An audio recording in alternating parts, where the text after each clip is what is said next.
semua ya. Apakah ingat materi kita pada pertemuan sebelumnya? Apakah masih ada yang ingat? Saya Ibu. Ya, silakan. Pada pertemuan sebelumnya kita mempelajari mengenai dinamika peran Indonesia dalam perdamaian dunia Ibu. Bagus ya. Jadi kalau kalian masih ingat pada materi kita sebelumnya, hari ini kita akan membahas tentang mewaspadai ancaman terhadap NKRI. Adapun tujuan kita mempelajari materi hari ini yaitu yang pertama agar kalian mampu menelaah bentuk-bentuk ancaman di bidang ideologi dan sosial budaya. Yang kedua yaitu mengidentifikasi sikap yang mempengaruhi perubahan pada bidang ideologi dan sosial budaya serta mampu menganalisis strategi mengatasinya. Baiklah, di sini Ibu ada PPT-nya. Yaitu yang pertama kita akan bahas tentang ancaman di bidang ideologi. Apa sih maksudnya ancaman di bidang ideologi? Yaitu perubahan pada pola pikir terhadap Pancasila, yang mana dalam hal ini munculnya pemberontakan. Contohnya pada saat itu terjadi pemberontakan PKI dan negara Islam Indonesia. Gerakan ini juga dapat memunculkan gerakan sakaratisme dan sikap yang tidak sesuai dengan nilai Pancasila. Faktor utama dari ancaman di bidang ideologi ini yaitu toleransi kita yang semakin menurun. Adapun yang kedua yaitu ancaman di bidang sosial budaya. Apa sih ancaman di bidang sosial budaya? Yaitu gaya hidup yang semakin konsumtif, terus gejala westernizasi. Apa sih Bu gejala westernizasi? Ada yang tahu? Oke, gejala westernizasi yaitu kita hidup terlalu berorientasi pada budaya barat. Jadi maksudnya budaya-budaya yang kita miliki di Indonesia itu perlahan mulai terganti. Jadi kita itu berfokus pada budaya barat. Iya, benar sekali. Untuk itu, strategi yang dapat kita lakukan yaitu dengan menegakkan supremasi hukum dan mengimplementasikan nilai-nilai Pancasila. Apa sih contoh-contoh nilai-nilai Pancasila? Yaitu gotong royong, musyawarah mufakat, dan sikap-sikap yang sesuai pada pola hidup sehari-hari kita di Indonesia. Selanjutnya yaitu di bidang sosial budaya yaitu meningkatkan cinta tanah air serta kesadaran akan pentingnya toleransi. Jadi tanpa toleransi kita hidup sosial budaya itu pasti akan terganggu. Nah, untuk memperjelas kalian materi tentang bidang sosial budaya, Ibu punya video.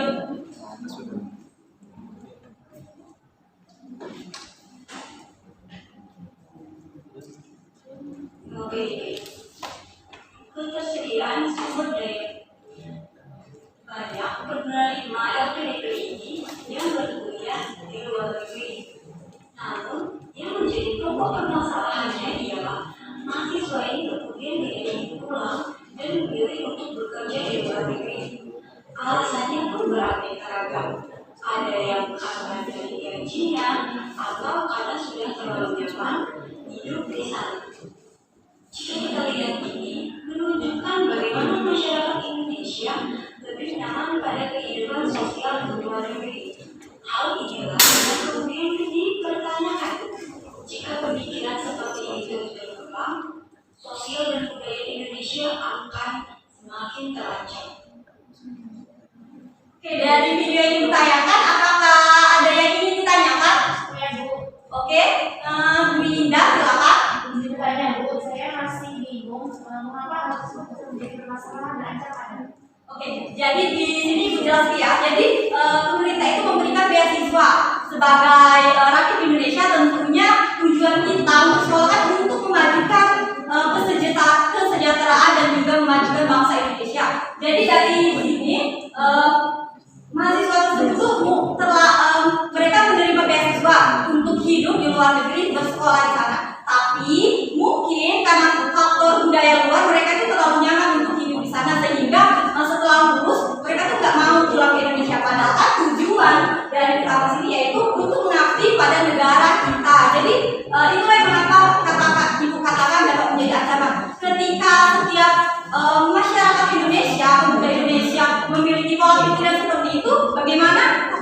sosial budaya di Indonesia ini dapat maju jika setiap orang ingin hidupnya di luar negeri seperti itu. Apalagi ada lagi yang ingin ditanyakan terkait materi kita hari ini? Saya Bu, Iya, silakan Asri.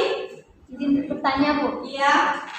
Kan Ibu tadi bilang bahwasannya ancaman ideologi itu salah satunya komunis Bu. Nah, di mana ruang gerak kita itu dibatasi, tapi tetap saja Bu di Indonesia juga ruang gerak kita tetap dibatasi meski bukan paham komunis Bu.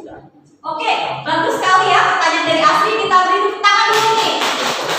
Oke, jadi Asri itu bertanya kalau paham komunis itu kan kita tuh dibatasi gitu ruang gerak kita, tapi di Indonesia katanya tuh kita juga dibatasi gitu. Jadi jelaskan ya. Jadi di Indonesia kita tuh bukan terlalu dibatasi, tapi kita terikat pada peraturan perundang-undangan di mana tujuannya untuk menertibkan tatanan kehidupan kita. Kalau paham komunis itu kan kekuasaan mutlak itu di tangan pemerintah. Jadi setiap insan itu tidak memiliki kebebasan.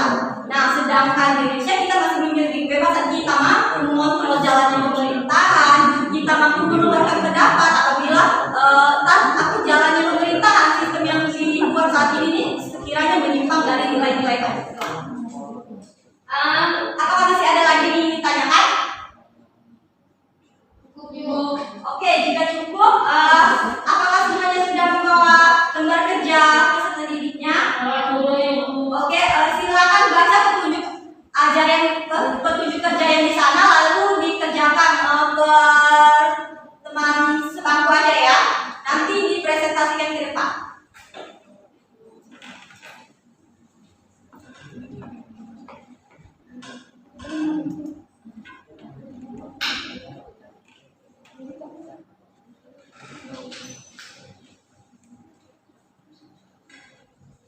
Apakah sudah? Sudah. Oke, kalau sudah, Ibu minta siapa nih yang sudah berdiskusi perwakilan untuk di bidang ideologi. Di sini kan Ibu minta kalian analisis kasus-kasus yang pernah kalian lihat di kehidupan sehari-hari terhadap ancaman ideologi dan sosial budaya. Untuk di bidang ideologi, siapa yang mau maju?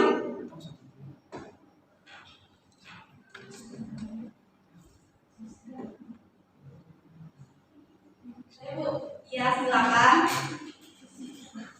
Untuk isu sosial budaya, Saya Bu. oke, silakan. Ayo maju berdua. Langsung.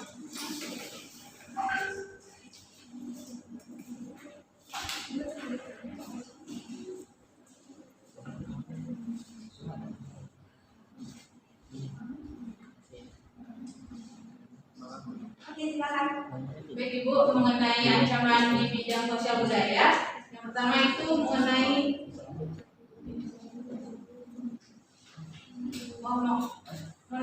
mohon maaf, saya mengenai ancaman di bidang ideologi. Yang pertama itu mengenai kasus terorisme, yang mana faktor penyebabnya itu diakibatkan karena terbawa arus pada paham yang menyimpang. Ini menyebabkannya rusaknya fasilitas umum dan memaksa memakan korban jiwa. Teroris seringkali membuat aksi anarkis dikarenakan pengaruh dari paham yang bertentangan dengan nilai-nilai Pancasila. Pemahaman liberal dan komunis yang jelas bertentangan dengan Pancasila dibawa oleh para teroris untuk mengubah ideologi yang ada pada saat ini, yakni ideologi berlandaskan Pancasila. Sehingga perlunya kita sebagai generasi muda untuk mampu terus mempertahankan nilai Pancasila dan mengimplementasikannya. Itu saja. Oke, Faiska lanjut. Baik, di sini saya akan presentasikan di bidang sosial budaya. Jadi di bidang sosial budaya itu ada gotong royong di sekolah atau lingkungan tempat tinggal. Bahkan terkadang tidak ada lagi dan rendahnya kepedulian sosial keagamaan, tidak saling menghargai dalam kehidupan masyarakat, baik dalam lingkungan tetangga, keluarga maupun masyarakat secara umum. Nah, hal ini karena gaya hidup yang individualisme, contohnya saja di tempat tinggal saya, gitu ya. Tempat tinggal saya saat ini gotong royong sudah tidak lagi dilaksanakan setiap minggu. Hal ini menyebabkan kerukunan antar tetangga tidak dapat terjalin erat, sehingga setiap masyarakat harus mampu mengembangkan budaya gotong royong yang ada di masyarakat. Mungkin itu yang dapat saya sampaikan. Oke, bagus sekali ya jawaban dari Bella dan Faiska mewakili teman-temannya.